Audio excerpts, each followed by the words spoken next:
Good morning बच्चों। आज सिकंदर लोदी के बारे में चर्चा करूंगा। 1489 में बहलोल लोदी की मृत्यु हो जाती है और फिर उसका पुत्र सिकंदर लोदी गद्दी पर विराजमान होता है और वह जो है दिल्ली में ही एक है काली नदी, और काली नदी के ही तट पर उसका राज्याभिषेक होता है और इसका टाइम कुल 28 वर्ष इसने शासन किया। 1489 से 1517 28 वर्ष इसका टाइम है।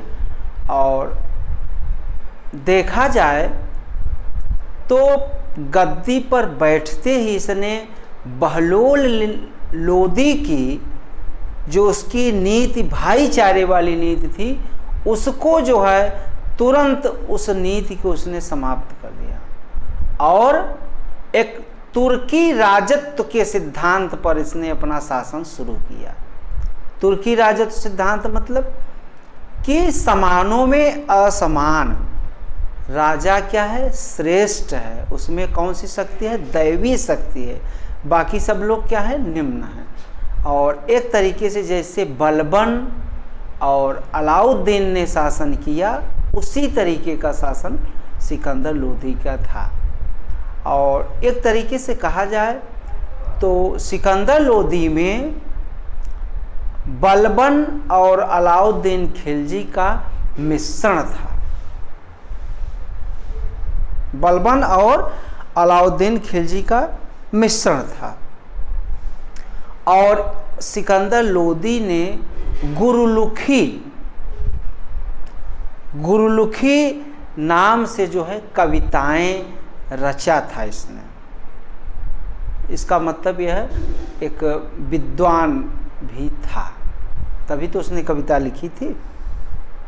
और इसका वजीर था, उस वजीर का नाम था मीर भुआ। इसको आप लोग ध्यान से सुनेंगे, उसके वजीर का नाम मीर भुआ था। यह कंपटीशन में पूछा भी जा चुका है। और इसके जो इसकी मेन उपलब्धियां रही हैं तो इसको राजनीतिक, आर्थिक और धार्मिक तीन भागों में बांट करके हम लोग सिकंदर लोदी के बारे में पढ़ेंगे। और सिकंदर लोदी ही एक ऐसा शासक था जिसने दिल्ली से राजधानी आगरा को लाया। इसने राजधानी 1504 में आगरा राजधानी स्थापित कर देता है और आगरा राजधानी 20 साल तक रहती है। और आगरा राजधानी का लाने का उद्देश्य यह था कि राजपुताना पर जो है नियंत्रण स्थापित करना और आर्थिक दृष्टि से मजबूत, क्योंकि आगरा से जो है तमाम टैक्स वसूलने का कार्य जो है यहाँ से अच्छा था, क्योंकि यहाँ से व्यापार बहुत ज़्यादा होता था। इसीलिए इसने राजधानी आगरा को लाई, आगरा में स्थापित किया। अब हम इसको देखते हैं, इसका राजनैतिक अधिकार या राजनैतिक नीति, इसकी राजनैतिक नीति क्या थी। तो राजनैतिक नीति में हम इसको देखेंगे बंगाल, बिहार, ग्वालियर, चंदेरी, राजपुताना, इन सब के बारे में देखेंगे। तो हम देखते हैं कि सबसे पहले इसने अगर किसी पर अटैक किया है, किसी राज्य पर, तो इसने एक सरकी राज्य जिस पर सरकियों का शासन था और वह था जौनपुर। और यह ध्यान रखें आप लोग कि जौनपुर जो है, जौनपुर पर बहलोल लोदी के समय ही बहलोल लोदी का बड़ा पुत्र बारबक शाह का शासन स्थापित हो गया था। लेकिन बारबक शाह को वहाँ का गवर्नर तो बहलोल लोदी ने बना दिया, लेकिन उसको दिल्ली में मिलाया नहीं। और सबसे पहले अगर सिकंदर लोदी का किसी से टकराव होता है तो अपने भाई से ही होता है। बारबक शाह पर वो अटैक करता है और बारबक शाह जो है जौनपुर का शासक था, उसको हरा करके अपने राज्य में दिल्ली में उसको मिला लेता है। तो यह भी आप लोग इसको ध्यान से सुन लें। और बंगाल और ग्वालियर, बंगाल और ग्वालियर पर सिकंदर लोदी विजय नहीं प्राप्त कर सका, केवल संधि के माध्यम से ही काम चलाता रहा। ग्वालियर प्रशासक का शासक कौन था? तो ग्वालियर का शासक मान सिंह था। ग्वालियर का शासक कौन था? मान सिंह था। और ये बंगाल पर भी विजय नहीं प्राप्त कर पाए, केवल संधि के माध्यम से बिहार को इन्होंने जीता, बिहार को जीता, चंदेरी को जीता। और राजपुताना जो चित्तौड़ था, चित्तौड़ पर उस समय शासन किसका था? तो राणा सांगा जो है वहाँ के शासक थे। हालांकि राजपुताना पर विजय इसने प्राप्त किया था। तो यह जो है यह इनका राजनैतिक क्षेत्र था जिस पर हम लोगों ने ये देखा।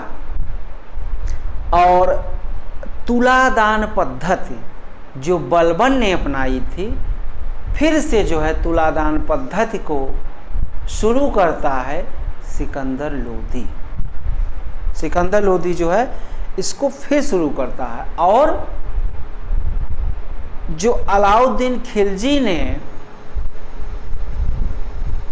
दाग प्रथा और हुलिया प्रथा लागू किया था, घोड़ों को दागने की व्यवस्था और सैनिकों का हुलिया रखना, उसको फिर से शुरू किया। किसने शुरू किया? सिकंदर लोदी ने। इसको सिकंदर लोदी ने फिर से लागू किया, अर्थात सैनिक प्रणाली को यह सुदृढ़ करना चाहता था, इसीलिए इसने ऐसा किया। और तिरहुत विजय हमने बताया, इन्होंने कौन सी विजय प्राप्त की? तिरहुत विजय और चंदेरी, तिरहुत चंदेरी। और उसके बाद धौलपुर, धौलपुर में इसने विजय प्राप्त की। यहाँ पर आप लोग देखेंगे कि ये जो है अवंतीगढ़ का किला जीतता है, अवंतीगढ़ राजस्थान।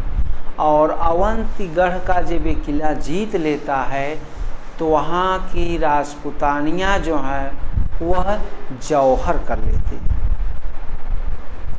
वहाँ की राजपुतानियाँ जौहर कर लेती हैं। तो इसको आप लोग नोट ध्यान से सुन लीजिए। और उसके बाद जो है इसने एक राजस्थान में एक किले का निर्माण करवाया था, उसका नाम है बादलगढ़ का किला, उसका नाम है बादलगढ़ का किला। और यह कहाँ है? राजस्थान में इसका इसने निर्माण कराया था। आर्थिक उपलब्धि में ये राजनैतिक उपलब्धि हो गई। आर्थिक उपलब्धि में इसने क्या किया? भूमि की पैमाइश कराई, भूमि की पैमाइश शुरू कराया इसने। और एक मैप और एक पैमाना इसने दिया, उसका नाम है गज ए सिकंदरी। उस पैमाने का क्या नाम है? गज ए सिकंदरी। और यह गज ए सिकंदरी कब तक चलता है? 1586 तक चलता है। 1586 अर्थात अकबर का जब समय आ जाता है तब तक ये गज ए सिकंदरी चलता रहता है।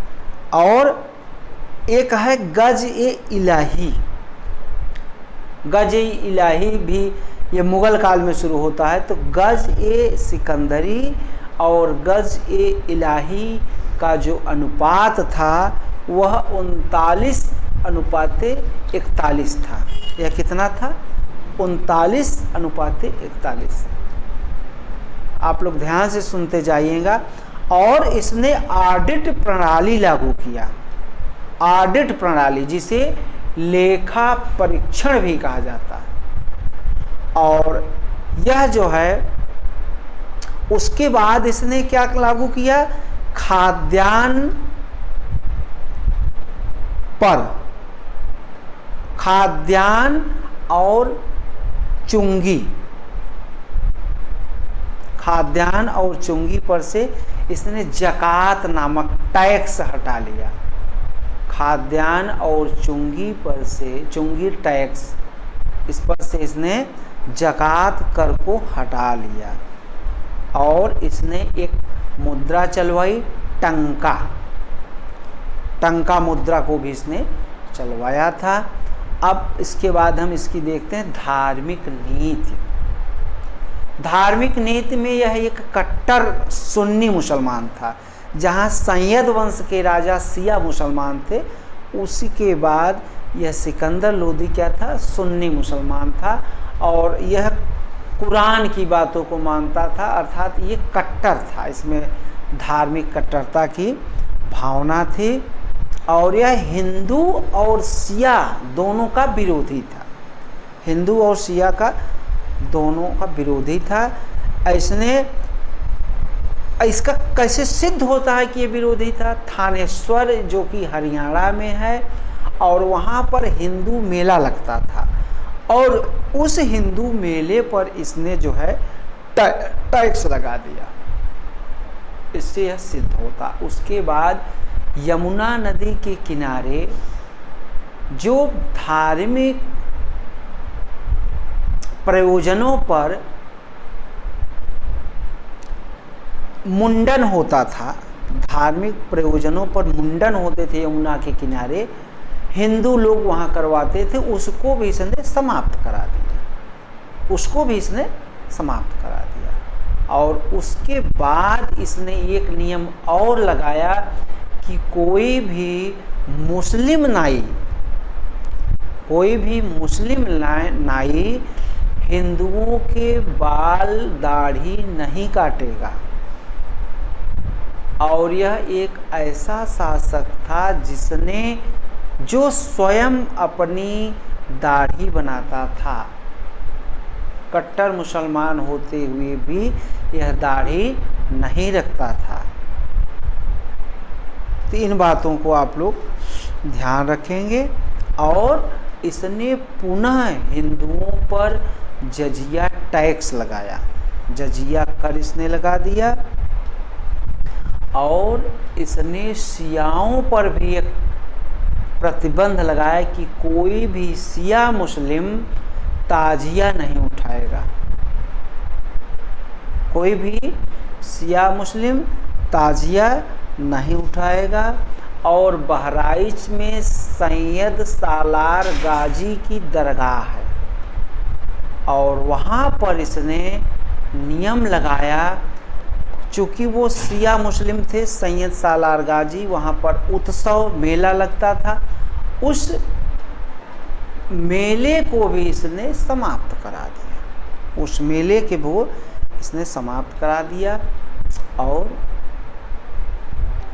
एक बोधन नामक हिंद ब्राह्मण था, और जिसने कहा था कि हिंदू धर्म और मुस्लिम धर्म एक हैं। तो उससे जो यह बहुत कुपित हुआ सिकंदर लोदी ने, और उस बोधन नामक ब्राह्मण को सरेआम उसको जलवा दिया।